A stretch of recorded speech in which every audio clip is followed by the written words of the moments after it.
자유의 여신상은 뉴욕 리버트 섬의 90m 높이로 서 있어요. 이곳은 세계에서 가장 유명한 관광지 중 한 곳이죠. 이 점을 염두에 두고 드론 사용자 여러분들은 비행 장치를 소중한 기념물로부터 멀리 두는 게 나을 거예요. 드론이라는 용어는 일반적으로 조종사가 없는 항공기들을 지칭해요. 무인 항공기 또는 줄여서 UAV로도 통해요. 여러분은 이 공예품으로 많은 것들을 알 수 있어요. 소포 배달부터 재미있는 시간을 보내는 것까지요. 드론은 비행기만큼 클 수 있고 손바닥만큼 작을 수도 있어요. 그럼 왜 드론 사용들은 자유의 여신상을 가까이서 볼 수 없나요? 미국 연방항공국이 그렇게 하라고 했거든요. 드론 비행은 이 상징적인 조각품으로부터 122m 이내에서는 금지예요. 미국 연방항공국의 드론 금지령이 없었다면 여러분은 장치를 동상 머리 가까이 날릴 수 있었을 거예요. 여기서 이 기념물 왕관에 25개의 창문이 있다는 걸 볼 수 있겠죠. 이 창문들은 지구의 천연 광물들을 나타낸다고 해요. 뉴욕시는 메트로폴리스 상공을 배회하는 모든 항공기를 통제하기 위해 최선을 다합니다. 1970년대 후반 뉴욕시는 헬리콥터가 위험하다는 이유로 옥상 헬리패드에 착륙하는 걸 금지시켰어요. 이 규칙은 더 이상 적용되지 않아요. 아직도 존재하는 특정 제한 사항은 있어요. 하지만 헬리콥터가 도시에 있는 3개 헬리패드 중 한 곳을 사용해 이륙과 착륙을 할 수 있어요. 일정한 속도 범위 내에서 비행하고 충돌 방지 등 및 방향등을 켜고 적절한 주파수로 위치를 밝히고 뉴욕시의 관련 비행 차트와 지도를 숙지해야 해요. 드론을 반영하지 않는 기념물이 자유의 여신상뿐인 건 아니에요. 미국에서 가장 높은 콘크리트 아치댐인 후버댐도 미국의 다른 모든 댐과 마찬가지로 드론 비행 금지 구역이에요. 국립 주립공원, 스포츠 경기장, 그리고 공항은 여러분이 드론을 가져가서는 안 되는 다른 곳들이에요. 바다 건너 프랑스에서는 파리시 전체가 드론 금지 구역이에요. 그래서 멋진 에펠탑 항공 영상을 못 찍어요. 죄송해요. 현재 세계에서 가장 높은 빌딩인 두바이의 부르즈 칼리파를 더 자세히 보고 싶다면 몇 가지 방대한 서류를 제출할 준비를 하세요. 호주 시드니 오페라 하우스의 재미있는 영상을 찍고 싶은 분 계세요? 오라경으로 시드니와 그 하버베이 상공에 드론을 날리는 것은 완전 금지예요. 전문 사진작가와 영화 제작자들은 특별 허가를 신청할 수 있어요. 드론 비행이 금지되지 않은 곳은 어딘지 아세요? 펄펄 끓는 화산속이요. 정상적인 비행기라면 이런 원정을 좋아할 것 같지는 않으니 말이 되네요. 하지만 오클라호마 출신의 한 남자는 제가 봤을 땐 소중한 물건이 아니었던 걸로 보이는 걸로 기꺼이 희생을 감수했어요. 2021년 3월 19일 아이슬란드에 있는 많은 화산들 중 대부분의 평범한 인간이 발음하기엔 너무 어려운 이름을 가진 바그라달스팔 화산이 폭발하기 시작했어요. 그게 6개월 동안 이어졌어요. 마그마 제트가 레이캬비크에서도 볼 수 있는 용암 분수를 만들어냈어요. 미국에서 온 초보 드론 조종사는 드론 장치가 소멸을 맞이하기 전에 그 아름다운 영상을 찍을 수 있었어요. 이제 사람들이 드론을 이용할 수 있는 많은 흥미로운 것들이 있어요. 더 실용적인 용도 중 하나는 창문을 닦는 거예요. 한 독일 회사는 높은 고도에서도 드론을 사용해 유리 표면과 지붕 세척을 자동화하고 싶어해요. 지금 이 영상을 보고 있는 여러분들 중에서도 드론을 이용해서 그렇게 하고 있는 분도 계실지 모르겠네요. 어떻게요? 몇몇 주요 기술 회사들은 현재 거의 전 세계 인터넷 접속을 확산시키기 위해 드론 기술에 투자하고 있어요. 이 장치들은 태양열로 작동되고 그 아래 지역의 인터넷 접속을 제공하기 위해 지상 16km 이상을 비행할 수 있어요. 부동산 건물들도 부동산의 항공 사진 촬영을 위해 업계 내에서 드론 장치를 활용해요. 여러분이 좋아하는 테마파크 중 일부들은 이제 멋진 불빛 쇼에 드론을 쓰기 시작했어요.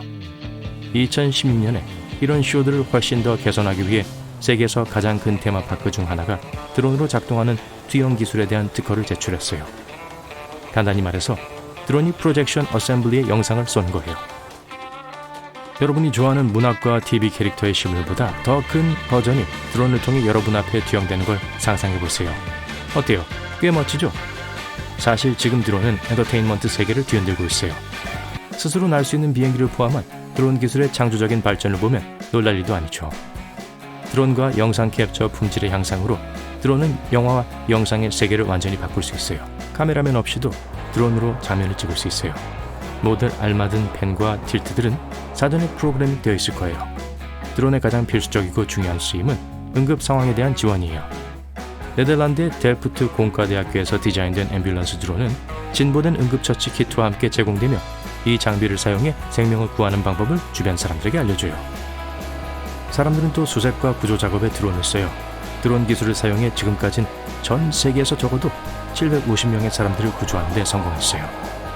드론은 넓은 지역을 빠르게 커버하고 접근하기 어려운 곳에도 갈 수 있죠. 이 드론들은 검색을 위해 열 카메라와 줌 카메라를 사용해요. 배달 기사가 여러분의 피자나 방금 온라인에서 산 새 신발을 갖고 온 걸 기다려본 적 있나요? 여러분이 좋아하는 배달 회사들 중 일부에서 드론을 쓰고 있어요. 이것들은 도중에 장애물을 피할 수 있게 해주는 센서가 있어요. 고객의 집이나 다른 장소 옆에 택배를 안전하게 착륙시키고 기지로 돌아가요. 비도시화된 지역에 완벽하죠. 배달 조건과 피자 크기에 따라 여러 종류의 드론을 쓸 수 있어요. 이 모든 것들이 아주 현대적이고 첨단 기술적으로 들리지만 드론은 사실 오랫동안 존재해 왔어요. 드론은 이미 약 30년 동안 일본 농업을 돕고 있어요. 드론 덕분에 농부들은 열흘씩 걸리던 작업을 하는데 이틀이 걸려요. 오늘날 그 나라에서 소비되는 쌀의 약 3분의 1을 생산하는데 도움을 주었죠. 일반적으로 로봇은 지금 한동안 인간들을 돕고 있어요. 2014년 유명한 여객선 라인 브랜드인 로얄 캐리비안은 바이오닉 바로 추정되는 걸 데뷔시켰어요. 로봇 바텐더들은 손님들을 위해 매분마다 2개의 음료를 만들고 21개의 믹서기를 사용해 하루에 총 1000개의 음료를 만들었어요. 뉴욕 시어터 발레단의 마르코 펠레가 로봇 바텐더의 팔 움직임에 영감을 주었어요. 우리는 우리가 제일 좋아하는 스포츠를 보는 동안에도 로봇을 봐요. 대부분의 경기 동안 인간 관계자들은 공이 경기장 밖으로 나갈 때 회수하거나 물병과 같은 다른 경기 준비물을 회수해야 할 책임이 있어요. 그런 사람들은 이제 휴식을 취할 수 있죠. 2020년 도쿄올림픽을 위해 토요타는 제가 방금 설명한 것과 같은 일을 수행하기 위한 일련의 현장 지원 로봇을 개발했어요. 아이디어는 인간 관계자들을 더 편안하게 만드는 거였어요. 로봇들도 항상 수수방관하는 걸 원하지 않았어요. 2019년 토요타는 AI로 구동되는 휴머노이드 농구 선수도 생산해냈어요. 같은 선수가 휴머노이드 로봇에 의해 득점된 제일 긴 연속적인 농구 자유투로 기네스북에 올랐을 때 역사를 만들었죠. 2020년 올림픽에서 이 로봇은 프리스로 라인에서 득점을 해 대중들에게 깊은 인상을 남겼어요. 그리고 인정하죠. 지루한 집안일을 로봇이 좀 도와준다면 좋지 않겠어요? 유명한 기술 회사인 삼성은 곧 핸드로 알려진 로봇 비서를 만들었어요. 이 로봇 비서는 주인이 저녁 식탁에 음료를 따르는 것부터 더러운 접시를 치우고 룸메이트의 뒤를 정리해주는 것까지 집 주변의 많은 것들을 도울 수 있어요. 그게 뭐였죠? 네, 로봇 강아지가 곧 우리들의 푹신한 반려동물들을 대체할지도 몰라요. 순찰 작전을 성공적으로 수행할 수 있는 반자율 순찰견은 이미 존재하고 있어요. 즉, 여러분이 로봇 멍멍이가 여러분의 집을 안전하게 지켜줄 거라는 걸 알고 이웃이나 친구들을 보러 갈 수 있다는 걸 의미해요. 아니면 경비용이 필요하지 않다면 충실한 친구인 AI 펫 로봇이 여러분에게 딱일 거예요. 이 녀석들은 감정도 나타낼 수 있어요. 주인과의 상호작용과 주변의 평가를 바탕으로 학습하고 성장해요. 사실 좀 무섭네요. 전 제 개를 키울 거예요. 우리 멍멍이는 배터리가 필요 없어요.